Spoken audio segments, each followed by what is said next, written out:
Mis 3 hijos se reunieron para darme la noticia. «Mamá, contratamos un asilo», dijo el mayor. «Ahí va a estar mejor. Hay gente de su edad». Hice mi maleta sin llorar. «Acompaña mi historia hasta el final y cuéntame desde qué ciudad me estás viendo.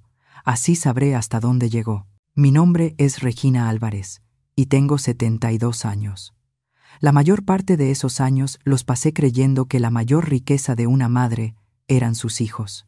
Fui a descubrir, de la forma más amarga, que para los míos yo era solo una cuenta más que ya no querían pagar. Pasó en una tarde de martes, de esas muy calladas, con un sol de invierno débil que entraba por la ventana de la sala y dibujaba cuadritos de polvo bailando en el aire.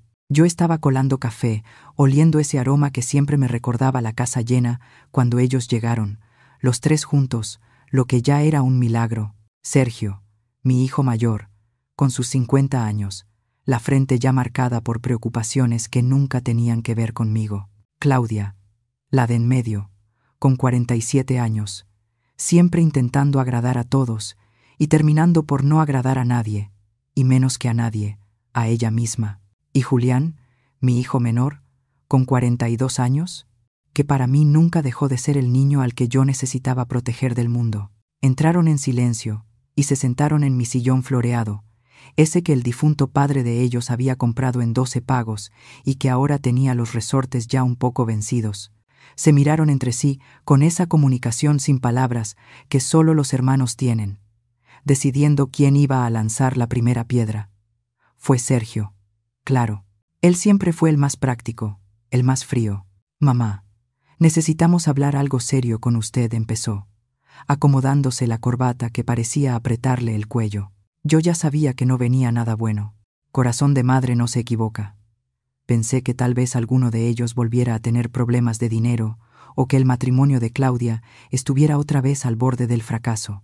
Puse la cafetera sobre la mesita de centro junto con los vasitos de vidrio que yo guardaba para las visitas. «Pueden hablar, hijos. ¿Pasó algo grave?» Claudia, con los ojos ya llenos de lágrimas, tomó mi mano. Sus manos eran suaves, de quien trabaja en oficina, muy distintas de las mías, ásperas y manchadas por una vida entera de trabajo pesado. «Mamá, es por su bien», dijo. Y esa frase, esa maldita frase, siempre es el comienzo del fin. Julián, mi hijo menor, miraba un desgarrón en la alfombra, sin tener valor para encararme. Fue él quien dio la estocada final, con la voz baja, casi un susurro. «Decidimos que ya no puede vivir sola. Es peligroso. El otro día dejó el gas abierto, yo no dejé el gas abierto». «Julián», respondí con la voz más firme de lo que me sentía por dentro. Solo se apagó la lumbre con el aire. «No importa», mamá cortó Sergio. «Lo que importa es que usted ya está grande, necesita cuidados. Nosotros trabajamos todo el día, no hay forma de estar al pendiente. Por eso tomamos una decisión. Encontramos un lugar excelente para usted». «¿Un lugar? ¿Qué lugar?» Mi pecho empezó a apretarse. Miré alrededor de mi pequeña sala, al portarretratos con la foto de mi boda, al helecho que colgaba junto a la ventana, a cada cosita que contaba mi historia. Esa era mi casa, el único lugar que yo conocía. «Mamá, contratamos un asilo», dijo Sergio, directo como un golpe. «Se llama Hogar Refugio de Paz. Ahí va a estar mejor. Hay personas de su edad, enfermeras las 24 horas, actividades». Dejé de escucharlo. Su voz se volvió un zumbido distante. «¿Asilo? Depósito de ancianos olvidados». Eso era lo que yo me había convertido para ellos. Un estorbo, un mueble antiguo que ya no sabían dónde meter y que decidieron donar a una institución de caridad. Miré el rostro de cada uno.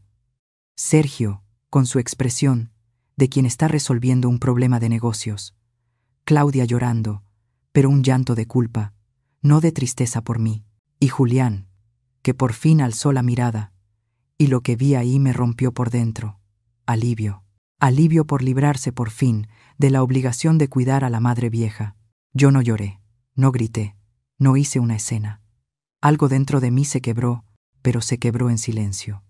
Una parte de mí murió esa tarde, pero otra, una que yo no conocía, empezó a nacer.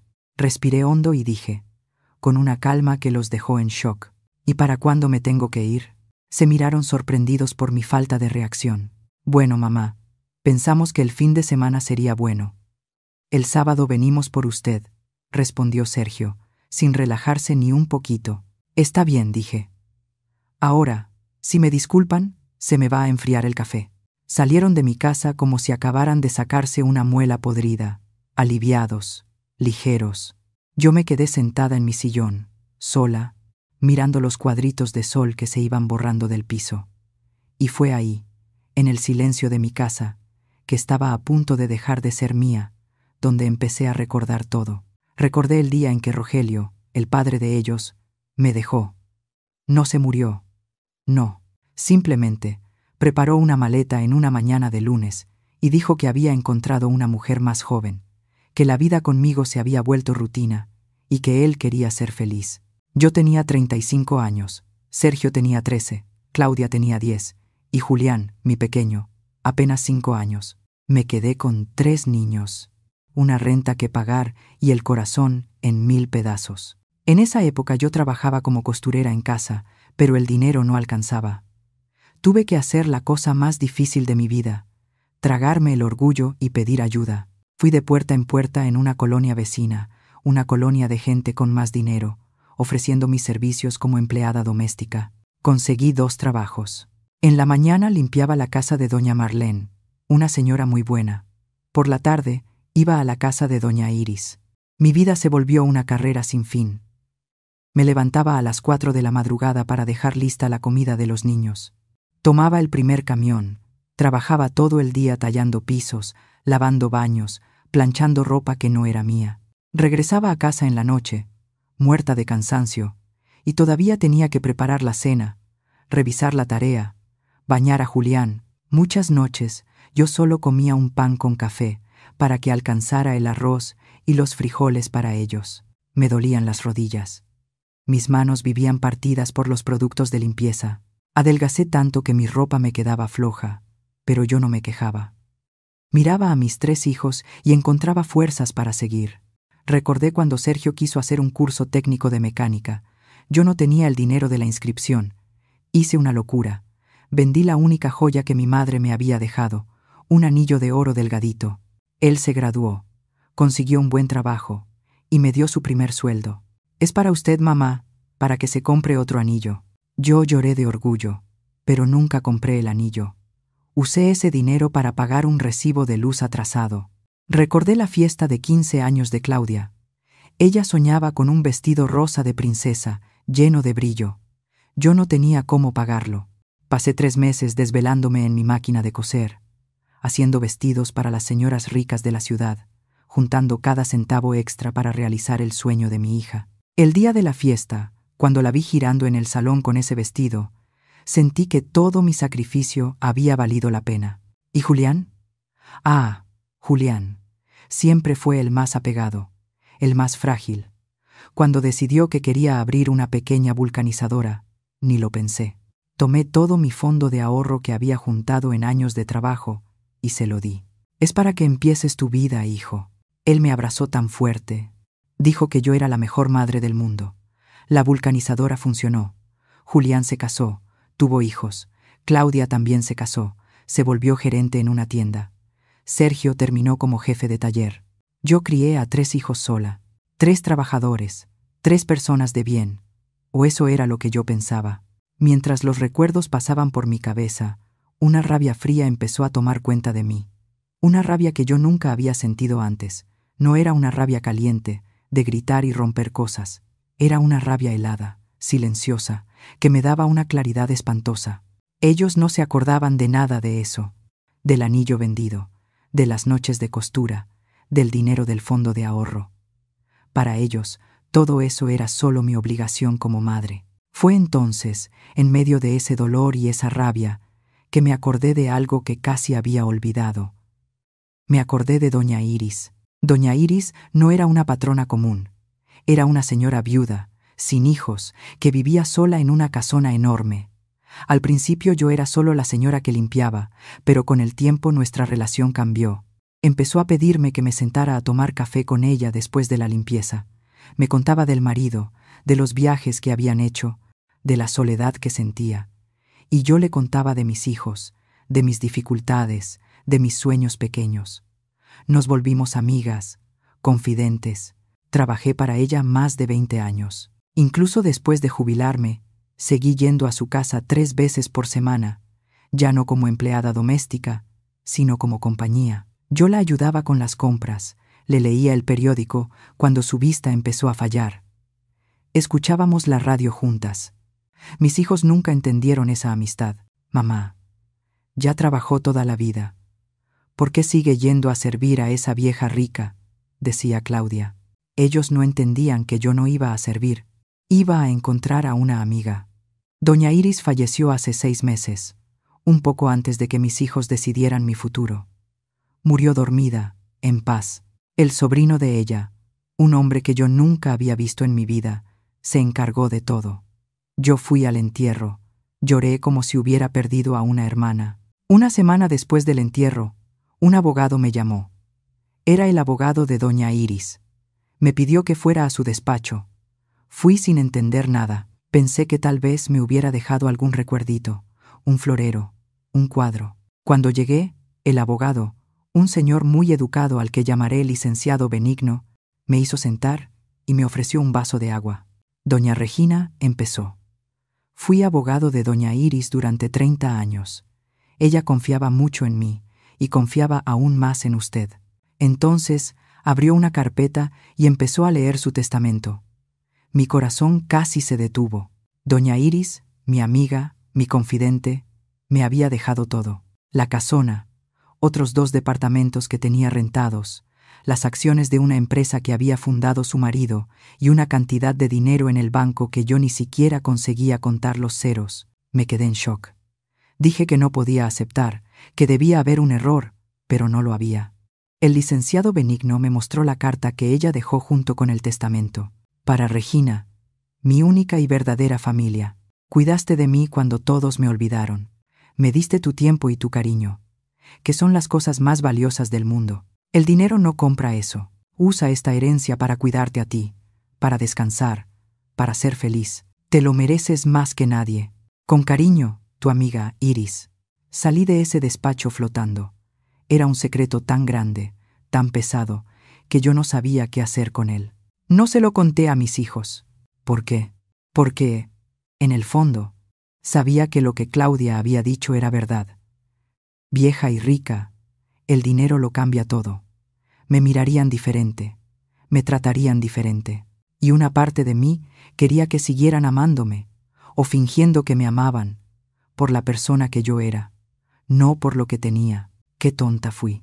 Ahora, sentada en mi sillón, con la sentencia de expulsión dada por mis propios hijos, la herencia de doña Iris parecía una broma del destino. Ellos me estaban arrojando a un asilo, quitándome mi casita, mi rincón, porque pensaban que yo era un peso, un gasto. Y yo, la viejita pobrecita, tenía más dinero del que los 3 juntos podrían soñar en toda su vida. La rabia fría se convirtió en un plan que nació ahí, en esa sala oscura. Yo no iba a pelear, no iba a enseñar el testamento, no iba a echarles en cara que era rica. No, iba a hacer exactamente lo que ellos querían. Iba a ir al hogar Refugio de Paz. Me levanté del sillón y fui a mi cuarto. Abrí el closet y saqué una maleta pequeña, esa que usaba cuando iba a pasar el fin de semana en casa de Claudia para cuidar a los nietos. Empecé a guardar mis cosas. Pocas prendas, mis sandalias, mi cepillo de dientes. No agarré ningún portarretrato, no tomé ningún recuerdo de ellos. En el fondo de un cajón, debajo de mi ropa interior, estaba la carpeta con los documentos que el licenciado Benigno me había dado. La tomé y la puse en el fondo de la maleta, debajo de todo. El sábado por la mañana llegaron puntuales. Me encontraron sentada en la sala, con la maleta a mi lado, esperándolos. ¿Ya está lista, mamá?, preguntó Claudia, evitando mirarme a los ojos. Lista, respondí. Sergio tomó mi maleta, sorprendido de lo poco que pesaba. Julián me ofreció el brazo para ayudarme a levantar, como si yo fuera una inválida. Caminé con ellos hasta la puerta. Di una última mirada a mi casa, a cada rincón que guardaba una lágrima, una sonrisa, una vida entera de sacrificios. No derramé una sola lágrima. Subí al carro de Sergio y me senté en el asiento de atrás, sola. Ellos conversaban adelante sobre el trabajo, sobre el clima, sobre cualquier cosa, menos sobre lo que estaban haciendo. Yo miraba por la ventana, veía mi colonia, mis calles, quedándose atrás. Ellos pensaban que me estaban llevando al final. No sabían que me estaban llevando a un nuevo comienzo. El comienzo de mi venganza, o mejor dicho, de mi lección. Una lección que ellos, mis queridos hijos, jamás olvidarían.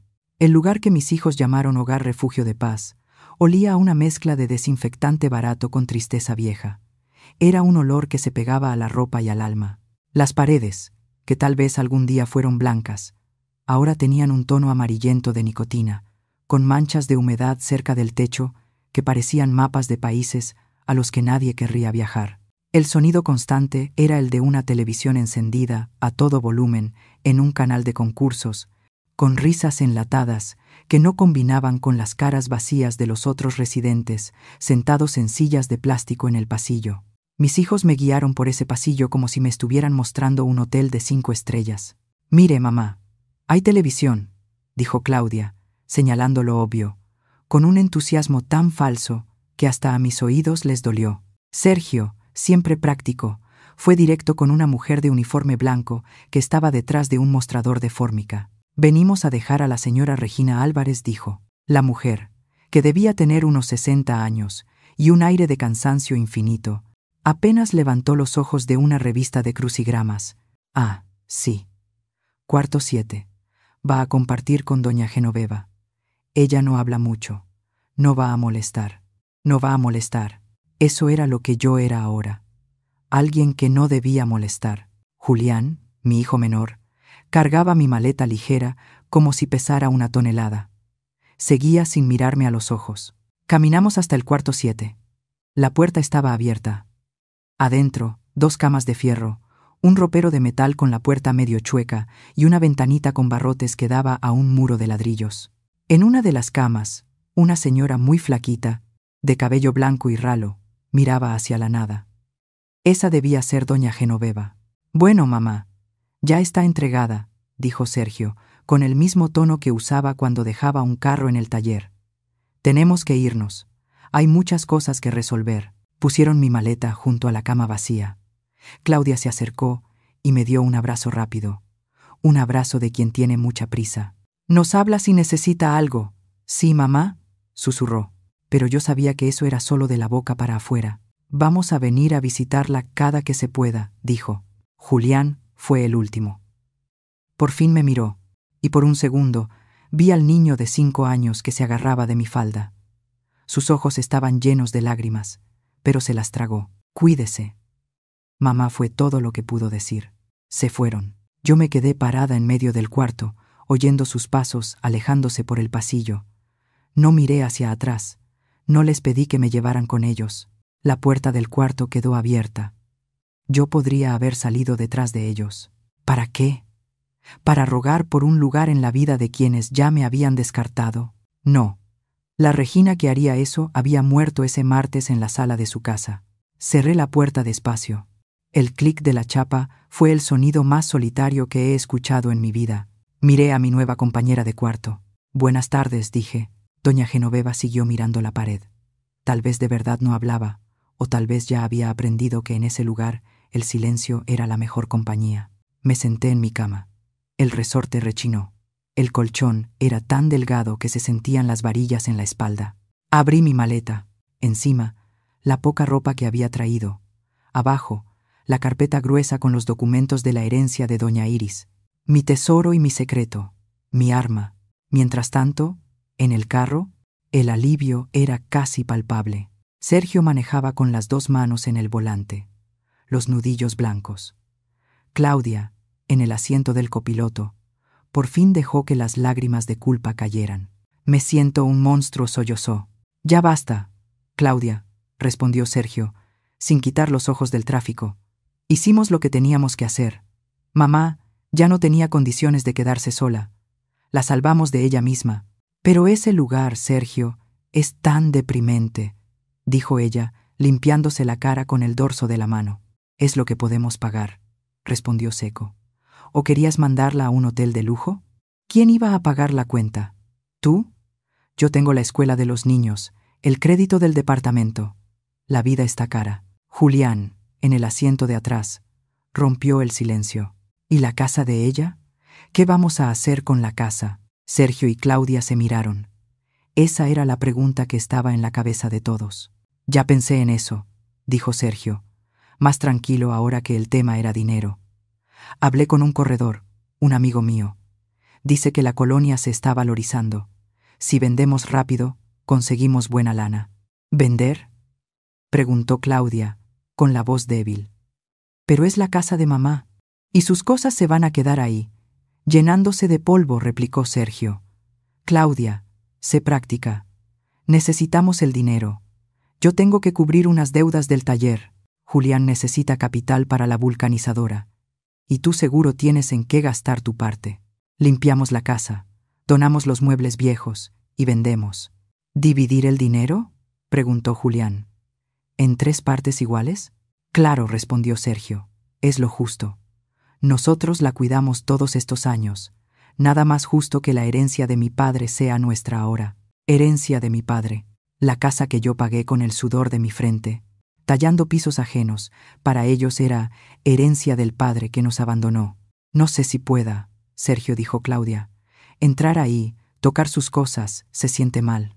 Mal es dejar la casa cerrada, llenándose de polvo y perdiendo valor, dijo él. Piensa en lo que puedes hacer con unos 50 o 60,000 pesos en la mano. Claudia, cambiar de carro, hacer esa remodelación en la cocina que tanto quieres. Piensa en eso. La próxima semana nos vemos y quedamos para limpiar la casa el siguiente fin de semana. Cuanto antes pongamos el letrero de «Se vende», mejor. La conversación se murió ahí. El plan estaba armado. Ellos no solo me estaban internando, estaban borrando mi existencia, vendiendo mis recuerdos para pagar sus cuentas. Allá en el hogar Refugio de Paz, yo empezaba mi propia investigación. La primera noche fue la más larga de mi vida. Los sonidos eran extraños. Toses secas de otros cuartos, quejidos bajos, los pasos de la enfermera nocturna en el pasillo. Casi no dormí. A la mañana siguiente me desperté antes de que saliera el sol. Me quedé sentada en la cama, en la oscuridad, solo escuchando y pensando. Cuando aclaró el día, empecé a observar. Vi cómo servían la comida. Un atole ralo en el desayuno, una sopa aguada en la comida. Vi cómo las enfermeras, pocas para tantos ancianos, corrían de un lado para otro, siempre deprisa, sin tiempo para una palabra de cariño. Vi a los residentes, cada uno perdido en su propio mundo de nostalgia y olvido. Yo no me quedé en mi rincón. Empecé a caminar por los pasillos, siempre con una sonrisa humilde en la cara, la postura un poco encorvada, como la viejita inofensiva que ellos pensaban que yo era. Sacaba plática con las de la limpieza, con las cocineras. Les alababa el piso limpio, la comida sabrosa, y ellas, hambrientas de un elogio, de tantita atención, empezaban a abrirse. Fue con Lupita, una de las señoras de intendencia, que descubrí la primera información importante. Este lugar antes era mejor, doña Regina me dijo un día, mientras barría el pasillo. El dueño antiguo, don Alfonso, era buen hombre, pero vendió todo hace como 10 años. Ahora el dueño nuevo no más quiere lana. Recortó personal, bajó la calidad de la comida, no más piensa en dinero. ¿Y quién es ese dueño nuevo?, pregunté con mi voz más inocente. Ni sé bien el nombre. Es una empresa, un nombre raro. Creo que se llama Inversiones Futuro, o algo así. Nunca vemos la cara del mero dueño. Nomás viene un gerente, un tal licenciado Morales, una vez al mes a recoger el dinero. Inversiones Futuro. Guardé ese nombre en la cabeza. En los días que siguieron, seguí con mi teatro. Participaba en las actividades que ofrecían. Clase de pintura con pinturas casi secas. Bingo donde el premio era un dulce de menta. Me sentaba con los demás residentes en la sala de televisión y fingía prestar atención al programa de concursos. Poco a poco, algunos empezaron a hablar conmigo. Conocí a don Osvaldo, Un exprofesor de historia que había sido colocado ahí por los hijos después de que su esposa murió. Dicen que vienen a visitarme todos los domingos. Regina me contó con los ojos tristes. Pero parece que su domingo tiene como 15 días, porque nunca llegan. Conocí a doña Celia, que tenía Alzheimer, y pasaba el día llamando a un hijo llamado Roberto, que jamás aparecía. Cada historia era un retazo de abandono y soledad. Y cada historia alimentaba más mi decisión. Yo no estaba haciendo esto solo por mí, lo estaba haciendo por todos ellos también. El miércoles, una semana después de mi llegada, le dije a una de las enfermeras que me sentía un poco mareada y que necesitaba llamar a mi hija para pedirle unas medicinas. Era la excusa perfecta. Ella me llevó al teléfono que estaba en la recepción, un teléfono viejo. Claudia contestó al segundo timbrazo. «Mamá, ¿pasó algo? ¿Está bien?» Su preocupación sonaba casi convincente. «Estoy bien, hija. Solo creo que me subió un poco la presión. ¿Crees que puedas traerme mi medicina para la presión cuando vengas a visitarme?» Dije con la voz débil que ya había practicado. «Claro, mamá, claro. Pero este fin de semana va a estar complicado. Tus hermanos y yo vamos a darle una buena arreglada a tu casa, ¿sabes? Para organizar las cosas». «¿Organizar?», pregunté. «Sí, mamá. Dejar todo ordenadito. Usted no se preocupe. Nosotros nos encargamos de todo. El otro fin de semana le llevo la medicina, sin falta». «Está bien, hija. Está bien». Colgué. Entonces era verdad. El plan de vender mi casa ya estaba en marcha. Iban a organizar mis cosas, tirar mi vida a la basura, para vender las paredes que me habían dado techo. La calma que sentía era casi espantosa. Ya no tenía prisa. Tenía un plan y, más importante aún, tenía con qué ejecutarlo. Marqué otro número. Un número que me sabía de memoria. «Licenciado Benigno», dije bajito, dándole la espalda a la recepción. «Doña Regina, ¿cómo está?» Estaba preocupado. Sus hijos me llamaron la semana pasada preguntando por la herencia de su difunto marido. Les dije que no había nada. Como usted me pidió, estoy justo donde necesito estar, amigo, y necesito de su ayuda. Quiero que empiece a hacer unas cosas por mí, discretamente. «¿Qué necesita?», preguntó él. «Primero, quiero que investigue una empresa llamada Inversiones Futuro. Quiero saber todo. ¿Quiénes son los dueños? ¿Qué otros negocios tienen? Si tienen algo sucio debajo del tapete. Y, sobre todo, quiero saber si están interesados en vender este lugar, el Hogar Refugio de Paz». Hubo un silencio del otro lado de la línea. «¿Comprar el asilo, doña Regina?», preguntó, sorprendido. «Eso es solo el principio». «Amigo», respondí, mirando el pasillo donde doña Celia seguía llamando al hijo que nunca venía. «Y segundo, quiero que contrate al mejor valuador de inmuebles de la ciudad. Quiero saber exactamente cuánto vale cada ladrillo de mi casa, la casa que mis hijos están preparando para vender como si fuera de ellos». «¿Y qué piensa hacer con esa valuación?», preguntó. Sonreí, una sonrisa que nadie en el Hogar Refugio de Paz podía ver. «Pienso volver a comprarla, licenciado. Pero ellos no necesitan saber que la compradora soy yo.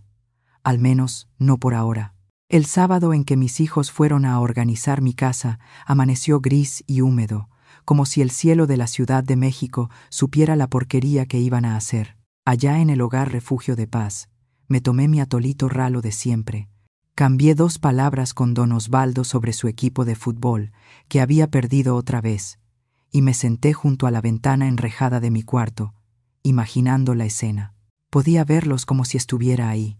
Sergio llegó primero, abriendo la puerta con una llave que tenía desde hacía tiempo, y que yo nunca imaginé que se usaría para borrarme de ahí. Caminó por la sala con aire de jefe, calculando qué valía la pena y qué era basura. Claudia y Julián llegaron después, cargando cajas de cartón y bolsas negras de basura, grandes y hambrientas, listas para tragarse mi vida. «¿Por dónde empezamos?», preguntó Claudia, con la voz ya quebrada, mirando mi sillón floreado, el mismo donde ella se había sentado para darme la sentencia. «Por lo más fácil». «La sala», dijo Sergio, práctico. «Estos muebles viejos no valen nada. El sillón tiene los resortes tronados. Este mueble está lleno de termitas. Donamos todo a la iglesia de la colonia y ganamos espacio para trabajar. Lo importante es sacar las cosas personales, las chucherías de ella. No hables así, Sergio. No son chucherías, reclamó Claudia. Son los recuerdos de mamá. Recuerdos que se van a quedar aquí, pudriéndose, replicó él, abriendo las puertas del mueble. El corredor fue claro. La casa tiene que estar vacía y limpia para las visitas. Cuanto más rápido hagamos esto, más rápido vendemos y agarramos nuestra lana. Nuestra lana. Empezaron a revolver todo. Julián, callado, fue encargado de bajar los portarretratos de las paredes y del mueble. Cada foto era una puñalada. La foto de mi boda, la foto del bautizo de cada uno, la foto de Julián disfrazado de superhéroe en su cumpleaños de 7 años. Él miraba las fotos por un segundo, la cara se le torcía en una mueca de culpa y luego las ponía con una delicadeza forzada dentro de una caja de cartón. Sergio era el verdugo. Abrió mis cajones sin ceremonia, encontró mi cajita de costura. Mira esto: agujas, hilos, botones viejos, basura, y la aventó a una bolsa negra. Él no sabía que con esas agujas y esos hilos yo había remendado sus uniformes escolares durante años para que no se burlaran de él en la escuela. No sabía que esos botones eran de los vestidos que yo cosía de madrugada para pagar la fiesta de 15 de su hermana. Claudia encontró mi colección de estampitas de santos que guardaba en un álbum viejo. «Ay, ¿mamá todavía guardaba esto?», dijo, hojeando las páginas con una mezcla de nostalgia y desprecio. «Está bien cursi. Tíralas, Claudia. Nadie va a querer comprar una casa llena de cosas de vieja», ordenó Sergio. «Pero a lo mejor ella quiere llevarlas al asilo», balbuceó ella. «¿Llevarlas para qué? ¿Para que junten polvo debajo de esa cama de fierro? Deja de ser sentimental. El objetivo aquí es vaciar la casa. Enfócate», dijo, aplaudiendo, como si estuviera mandando a sus mecánicos. La limpieza siguió todo el día. Entraron a mi cuarto, el lugar más sagrado para mí. Sacaron mi ropa del closet. «Esto está pasado de moda», sedona, decía Claudia. «Esto está manchado. Basura», remataba Sergio. Ellos no sabían que ese vestido de tela descolorida fue el que usé en mi primera cita con el padre de ellos. No sabían que ese abrigo de lana un poco gastado en el cuello fue el que me calentó en tantas madrugadas esperando el camión. El momento más cruel para mí fue cuando Julián abrió la gaveta de mi cómoda y encontró los cuadernos de recetas de mi madre, la pasta de cuero ya gastada, las hojas amarillentas, la letra bonita de mi abuela y luego la de mi madre, con recetas que pasaban de generación en generación: el pastel de elote, la pasta del domingo, el dulce de calabaza. «¿Qué es esto?», preguntó Sergio, tomando uno de los cuadernos de las manos de Julián. «Los cuadernos de recetas de la abuela», respondió él, en voz baja. Sergio los hojeó sin interés. «Letra fea, todo manchado de grasa. ¿Quién va a usar esto hoy? Cualquier receta se busca en el celular. Basura». «Sergio, no», suplicó Julián, por primera vez mostrando un poco de valor. «Mamá quería mucho estos cuadernos». «¿Y qué va a cocinar allá en el asilo? ¿Atolito?» «Julián, deja de buscarle problemas. El objetivo es limpiar. Tira eso a la bolsa». Julián dudó. Sostuvo los cuadernos de mi abuela en las manos. Por un momento, yo tuve esperanza. Era mi hijo menor, mi niño, pero miró a su hermano mayor, a la expresión dura de Sergio, y su valor se desinfló. Bajó la cabeza y despacio puso los cuadernos en la bolsa negra de basura. En ese momento, en mi cama del hogar Refugio de Paz, cerré los ojos. Ese acto fue, para mí, peor que haberme traído ahí. No estaban tirando solo papel viejo, estaban tirando nuestra historia, nuestras raíces. Mientras ellos profanaban mis recuerdos, sonó el teléfono del asilo. Era el licenciado Benigno. Fui al teléfono del pasillo, asegurándome de que nadie estuviera cerca. «Doña Regina». «Tengo noticias», dijo con su voz profesional de siempre. «La investigación sobre inversiones futuro dio resultado. La empresa es de fachada, está a nombre de prestanombres. El verdadero dueño es un sujeto llamado Amancio Morales». «¿El licenciado Morales del que me habló Lupita?», pensé en voz alta. «Exactamente, él mismo. Y la noticia más interesante es que el señor Amancio está hasta el cuello de deudas. Usó el hogar Refugio de Paz y otros inmuebles como garantía en préstamos que no puede pagar. Los bancos están a punto de quedarse con todo. Está desesperado por vender, por sacar dinero rápido. Una sonrisa fría me brotó en los labios. Eso es música para mis oídos, licenciado. Haga una oferta baja, de alguien que está haciendo un favor. Diga que tenemos un inversionista interesado en quedarse con el negocio, pero que el precio tiene que ser de oportunidad por los problemas del lugar. Lo haré hoy mismo, doña Regina. Y sobre su casa, el valuador que contraté ya me dio el informe. En el estado en que está y por la ubicación, vale, como mínimo, 350,000 pesos. Era mucho más de lo que mis hijos imaginaban. Ellos, en la avaricia y la prisa, seguramente aceptarían la primera oferta que se les pusiera enfrente. Perfecto, licenciado. Ahora vamos a esperar a que cuelguen el letrero. Cuando eso pase, usted prepara una empresa de fachada a nombre de alguien de su confianza y hace una oferta.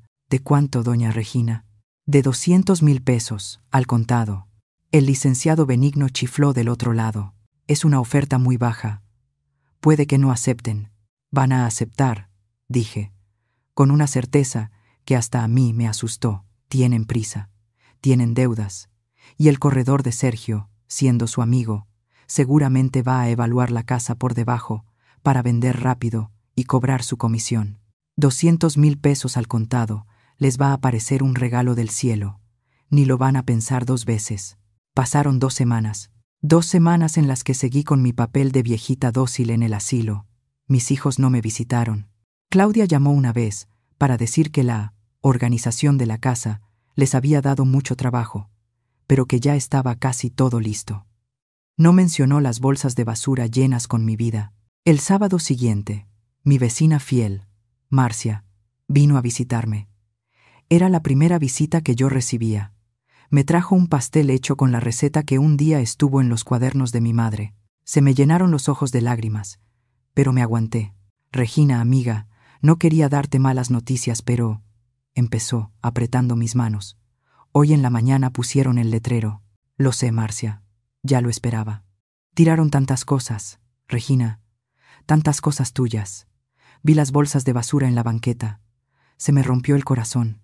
El mío también, amiga. Pero a veces el corazón tiene que hacerse pedazos para poder pegarse de nuevo de otra forma, más fuerte. Ella me miró sin entender del todo, pero vio la firmeza en mis ojos. Esa misma tarde llamé al licenciado Benigno. El letrero ya está puesto. Puede hacer la oferta.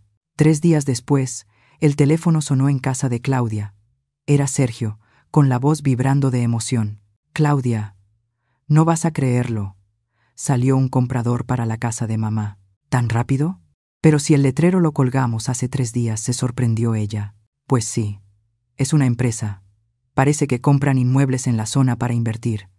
Y lo mejor, hicieron una oferta al contado. 200,000 pesos. ¿200,000? La voz de Claudia vaciló. Sergio, ¿tu amigo corredor no dijo que valía como 250? Valía, si quisiéramos esperar meses, tal vez un año, para encontrar comprador. 200,000 en la mano, ahorita, sin dolores de cabeza, sin tener que enseñar la casa a medio mundo. Es un negociazo. Ya hablé con Julián, está de acuerdo. Cerramos esta semana, firmamos papeles, y la otra, la lana en la cuenta. Dividido entre 3, casi 70,000 para cada uno. ¿Tienes idea de lo que es eso? Claudia la tenía. Pensó en la cocina nueva, en el carro que se descomponía a cada rato, en las vacaciones en la playa que no tomaba desde hacía 5 años. La culpa empezó a cubrirse con una gruesa capa de deseo. Si ustedes dos están de acuerdo, yo también, dijo. Perfecto. Voy a avisarle al corredor que aceptamos. Prepara el brindis, hermanita. Nuestros problemas se acabaron. Mientras mi hijo mayor celebraba el fin de sus problemas, no sabía que los míos apenas empezaban a resolverse, y que los problemas de ellos, los de verdad, estaban a punto de comenzar. Esa noche, en el comedor del Hogar Refugio de Paz, mientras me tomaba mi sopa aguada, pensé en mi casa. En poco tiempo volvería a ser mía, legalmente.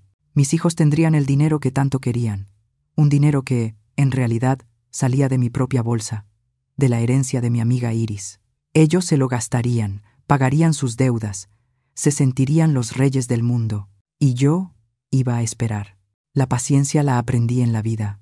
Es la virtud de quien limpia pisos y de quien planea justicia. El licenciado Benigno me llamó a la mañana siguiente. Doña Regina, tengo otra noticia. El señor Amancio Morales aceptó nuestra oferta por el Hogar Refugio de Paz. Lo está vendiendo por un precio ridículo, solo para quitarse de encima las deudas. El lugar es suyo. Miré alrededor. Las paredes amarillentas, doña Genoveva aún mirando el muro de ladrillos. El lugar era mío. El asilo donde mis hijos me habían tirado para que muriera, ahora me pertenecía. El juego se estaba volteando, y la parte más divertida apenas empezaba. Pasaron 2 años, más de 260 semanas, 1825 días. Al principio los contaba.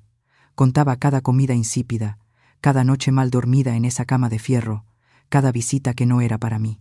Después dejé de contar los días y empecé a contar mis victorias. Y fueron muchas. La primera gran victoria fue silenciosa, firmada en una oficina de notaría en la que yo nunca puse un pie. Mis 3 hijos, vestidos con su mejor ropa, firmaron los papeles de la venta de mi casa. El licenciado Benigno me contó después que la alegría de ellos era casi infantil. Sergio apretó la mano del comprador, un joven abogado del despacho de Benigno, con tanta fuerza que al muchacho se le torció el gesto. Claudia sonreía de oreja a oreja, haciendo planes en voz alta sobre los muebles nuevos de su cocina. Y Julián, mi hijo menor, parecía haber olvidado por completo la culpa. Solo hablaba del elevador nuevo para la vulcanizadora. Recibieron los 200,000 pesos, producto de la casa que valía casi el doble y que habían sido pagados con el dinero que mi amiga Iris me dejó. Se sintieron los más listos del mundo. Yo, desde mi cuarto en el Hogar Refugio de Paz, sonreí al imaginar la escena. No sabían que acababan de vender el almuerzo para comprar la cena.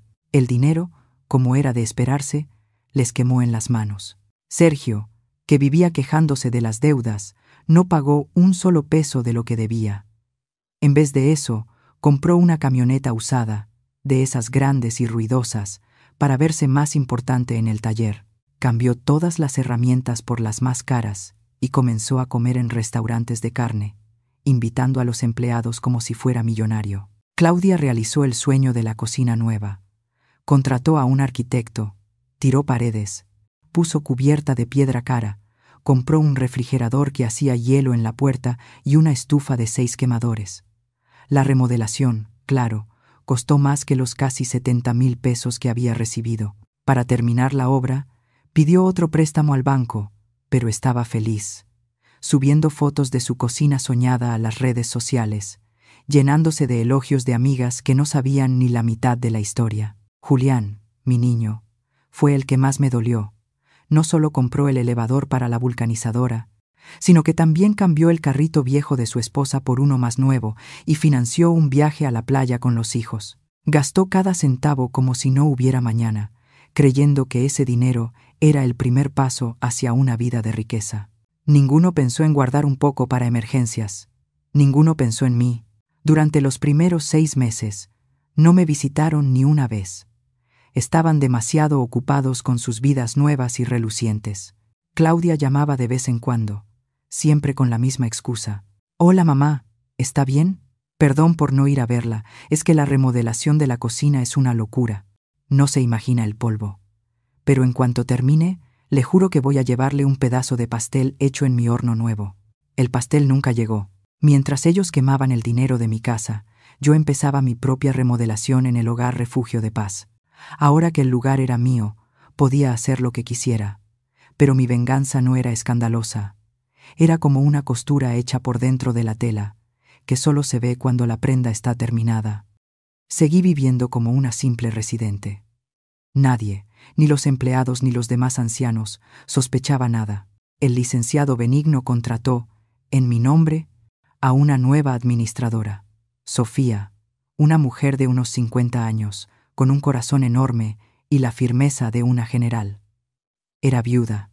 Había cuidado a su madre con Alzheimer durante 10 años y entendía de gente. Sofía llegó un lunes, presentada como la nueva gerente enviada por los nuevos dueños. Lo primero que hizo fue despedir al licenciado Morales, el gerente explotador, y a la jefa de enfermeras, una mujer amarga llamada Yvonne, que trataba a los ancianos como si fueran costales de papa. Fue una escena hermosa. Yo, sentada en mi silla de plástico, fingiendo cabecear, vi cómo se le caía la quijada al licenciado Morales cuando Sofía le extendió los papeles de su despido. Lo segundo que hizo, siguiendo mis órdenes, fue cambiar la comida. El martes, en vez del atolito ralo, tuvimos pan fresco, mantequilla, papaya y café con leche de verdad. En la comida, en vez de sopa aguada, hubo arroz, frijoles, pollo asado con papas y ensalada de jitomate. El silencio en el comedor era distinto. Ya no era el silencio de la resignación, sino el de quien no cree lo que está viendo. Don Osvaldo, sentando frente a mí, tenía los ojos llenos de agua. Hace como 5 años que no comía un pedazo de pollo tan rico, Regina me dijo con la voz temblorosa. Solo sonreí. Los cambios siguieron. Sofía contrató más enfermeras, más personal de limpieza. Las paredes amarillas se pintaron de un color crema clarito y alegre. Las sillas de plástico del pasillo se cambiaron por sillones cómodos, donados por una empresa anónima. Se sustituyeron los focos fundidos.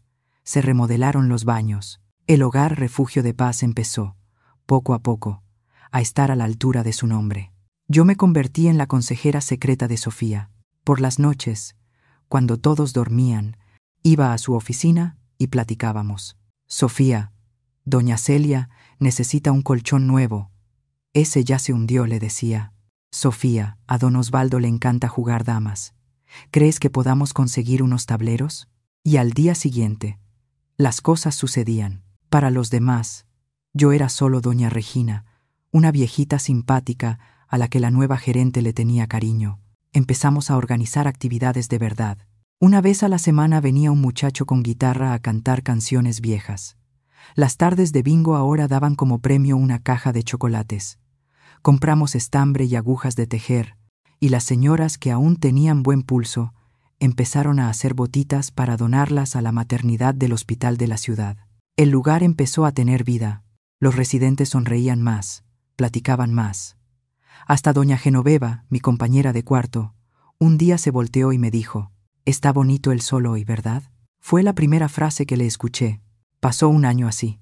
Mis hijos seguían con sus vidas, cada vez más lejos. El dinero de la venta de la casa se había acabado hacía mucho. La camioneta de Sergio vivía en el taller porque no tenía dinero para el mantenimiento.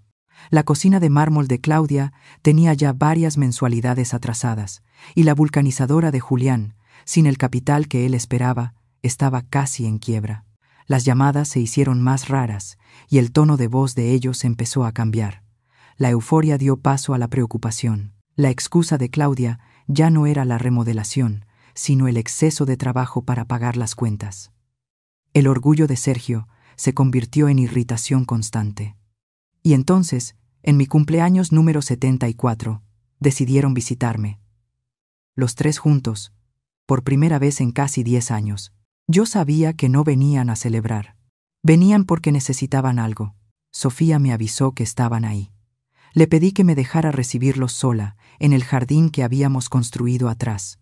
Un pedacito de césped, bancas de madera y un cantero de rosas que yo misma cuidaba. Cuando me vieron, se quedaron en shock. Yo ya no era la viejita encorvada y de mirada triste que ellos habían dejado. Llevaba un vestido floreado que yo misma me compré en una de mis salidas al médico. Mi cabello blanco, que había vuelto a crecer, estaba bien cortado. Me veía sana, tranquila, y el lugar no se parecía en nada al depósito de ancianos olvidados que ellos habían elegido. Estaba limpio, olía a flores y a pastel de naranja que venía de la cocina nueva. Otros ancianos platicaban contentos en las bancas, jugaban cartas en una mesita.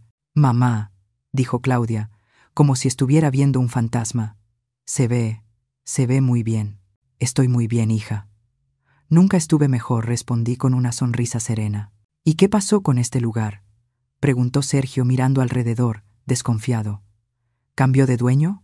«Sí, cambió. Hace unos 2 años. Parece que a los nuevos dueños sí les importamos de verdad», dije, saboreando la ironía. Se sentaron en una banca, incómodos. La visita de cumpleaños era solo una excusa. Después de algunos minutos de plática vacía sobre el clima y los nietos, Sergio fue directo al punto, como siempre. Mamá, venimos porque la situación está difícil para todos, empezó, desgranando un rosario de quejas. El taller no daba, los clientes se habían ido, los impuestos estaban por las nubes. Claudia intervino para decir que su esposo se había quedado sin trabajo y que la deuda de la cocina se había vuelto una bola de nieve. Julián, con la cabeza baja, confesó que estaba pensando cerrar la vulcanizadora. Escuché todo en silencio, el mismo silencio con el que había recibido la noticia de que me mandarían ahí. Es una pena oír eso, hijos, dije cuando terminaron.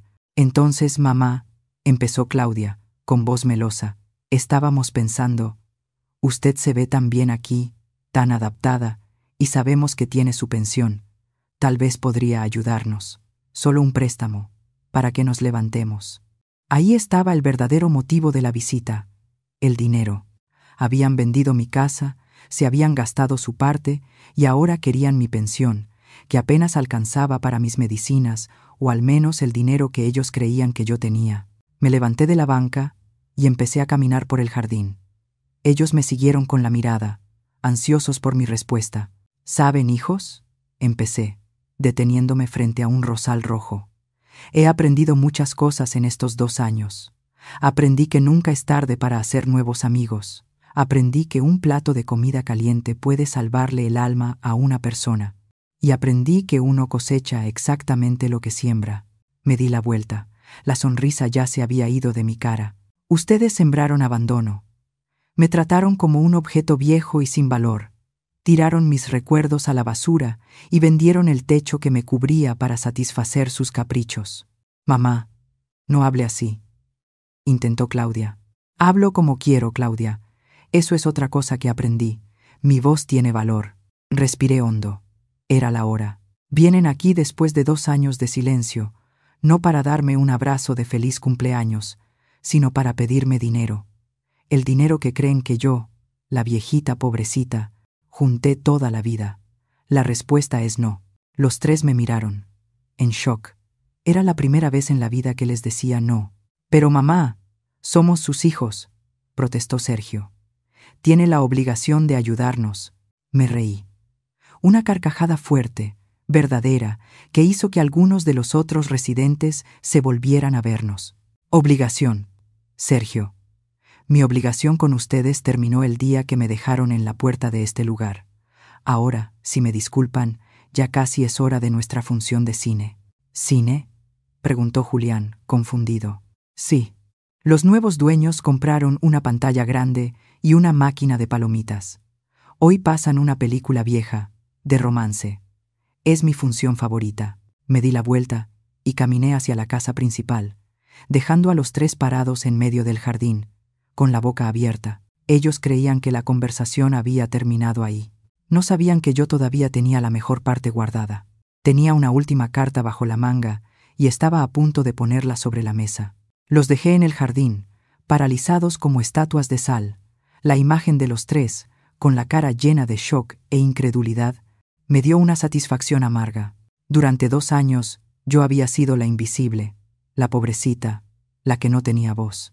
Ahora mi no retumbaba en el aire como un trueno, y ellos no sabían qué hacer con eso. Seguí caminando sin prisa hacia la puerta de vidrio de la sala de convivencia. Escuché los murmullos detrás de mí, primero bajitos, luego más fuertes, llenos de enojo. Sabía que no me dejarían ir así. La negativa no era una opción en el mundo de ellos. «Mamá, espere», gritó Sergio. Su voz ya no era de súplica, sino de orden. No me detuve. Empujé la puerta y entré a la sala, donde la televisión ya estaba encendida a volumen bajo, y Sofía, la administradora, me esperaba con una sonrisa discreta. Ellos entraron detrás de mí como un huracán. Claudia lloraba de rabia. Julián venía atrás, pálido.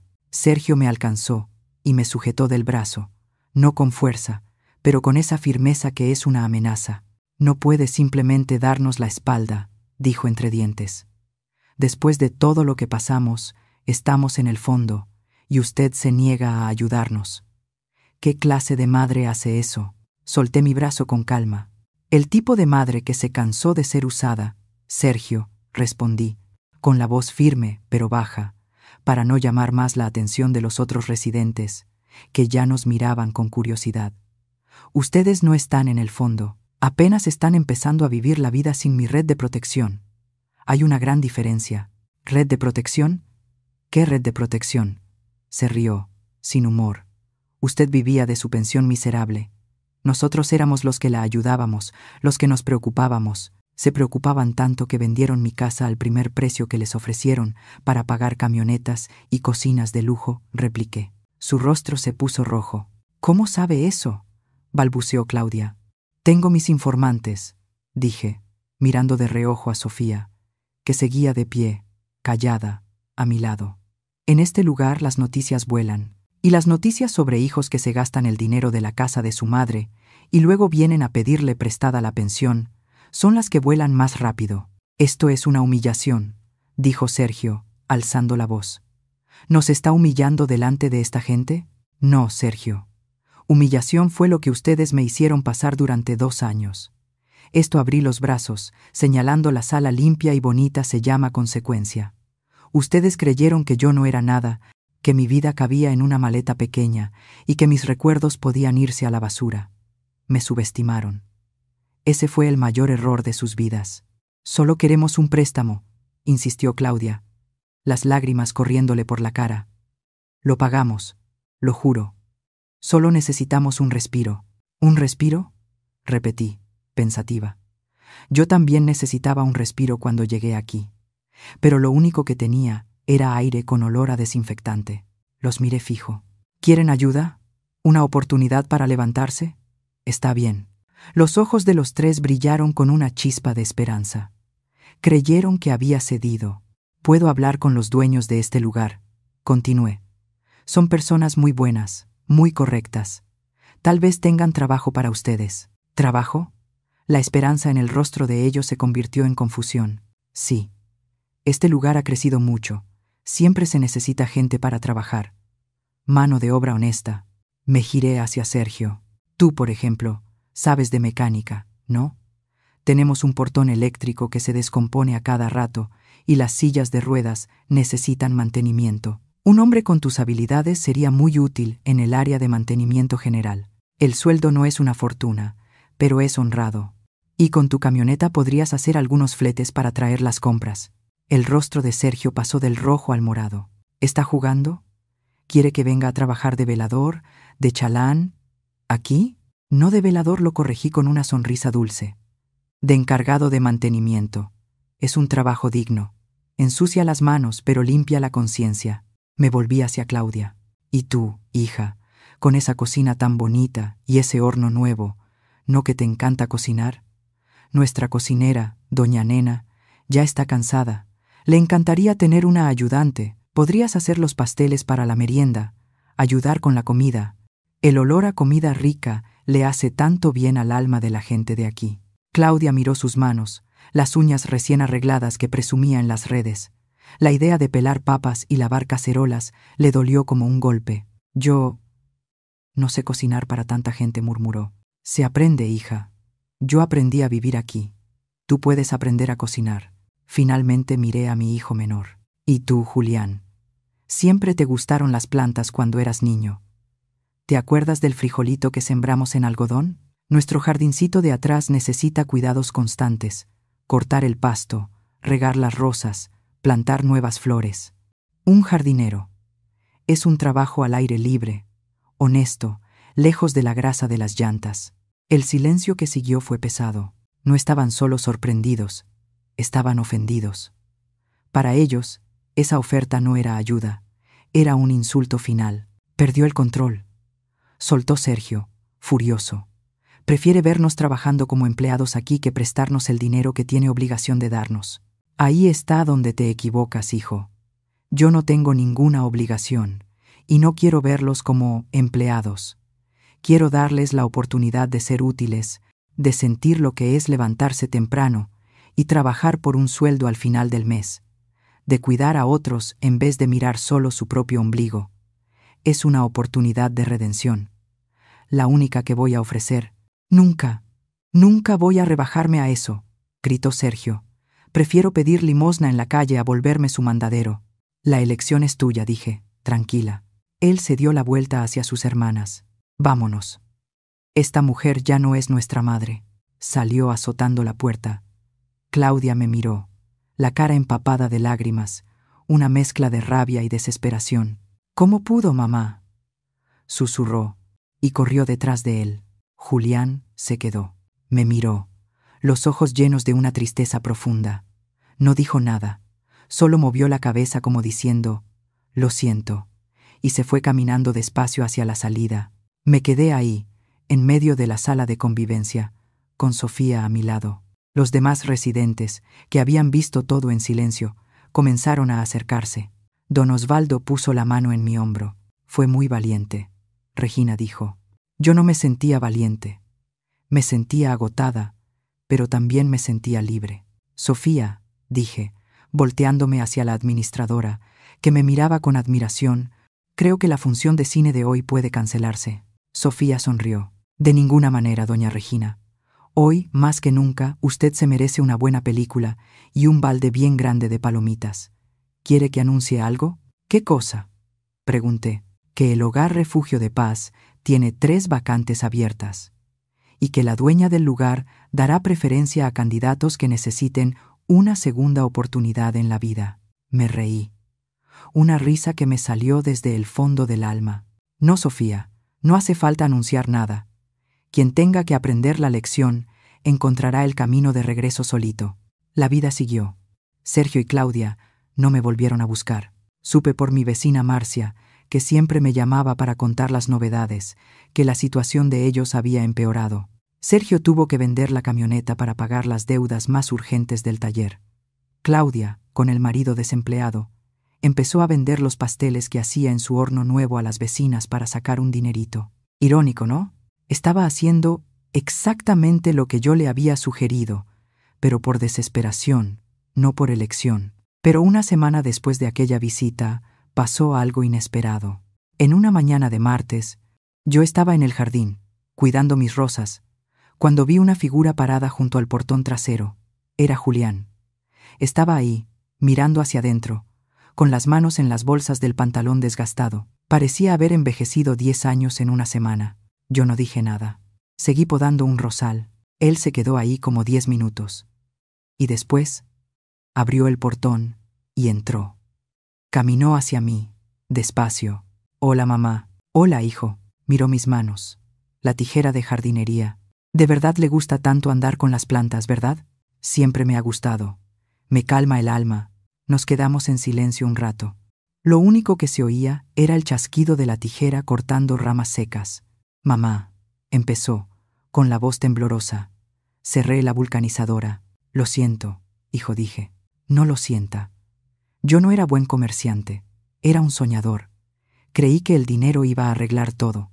Le dio una patadita a una piedra en el piso. Vine a preguntar si aquella oferta de trabajo todavía sigue en pie». Paré lo que estaba haciendo y lo miré. En sus ojos no había orgullo ni enojo, solo un cansancio enorme y una rayita de esperanza. «¿Para qué vacante te estás postulando?», pregunté, seria. Él dio una sonrisa triste. «Pues, de jardinero, supongo». Le extendí la tijera de podar. «Puedes empezar por aquel cantero de allá. Las hierbas malas están ahogando a las margaritas». Julián tomó la tijera. Le temblaba un poco la mano. Miró la herramienta, luego me miró a mí. Tenía los ojos llenos de lágrimas. «Gracias, mamá». «No me des las gracias todavía», dije. «El trabajo es pesado y el sueldo es el mínimo. Vas a tener que demostrar que te lo mereces. No a mí, a ti mismo». Él asintió y se fue hacia el cantero. Lo vi empezar a trabajar con cuidado, sin prisa, limpiando la tierra alrededor de las flores. Mi hijo, mi niño, estaba empezando a cosechar lo que había sembrado, y por primera vez en mucho tiempo sentí que la cosecha, al final, podría ser buena. No sé qué le espera en el futuro a Sergio y a Claudia. Tal vez la vida les enseñe las lecciones que yo intenté enseñarles. Tal vez no. Lo que sí sé es que mi historia no es de venganza, es de respeto. Del respeto que yo perdí y que tuve que reconquistar de la manera más dura. Hoy ya no soy Regina, la señora de la limpieza, la viuda, la madre abandonada. Soy doña Regina, la mujer que cuida un jardín, que ve películas viejas con sus amigos y que, de vez en cuando, le enseña a un hijo el valor de cuidar un pie de margaritas. Y para mí, esa es la mayor riqueza que alguien puede tener. A veces, cuando una puerta se cierra con dolor, la vida abre una ventana llena de luz.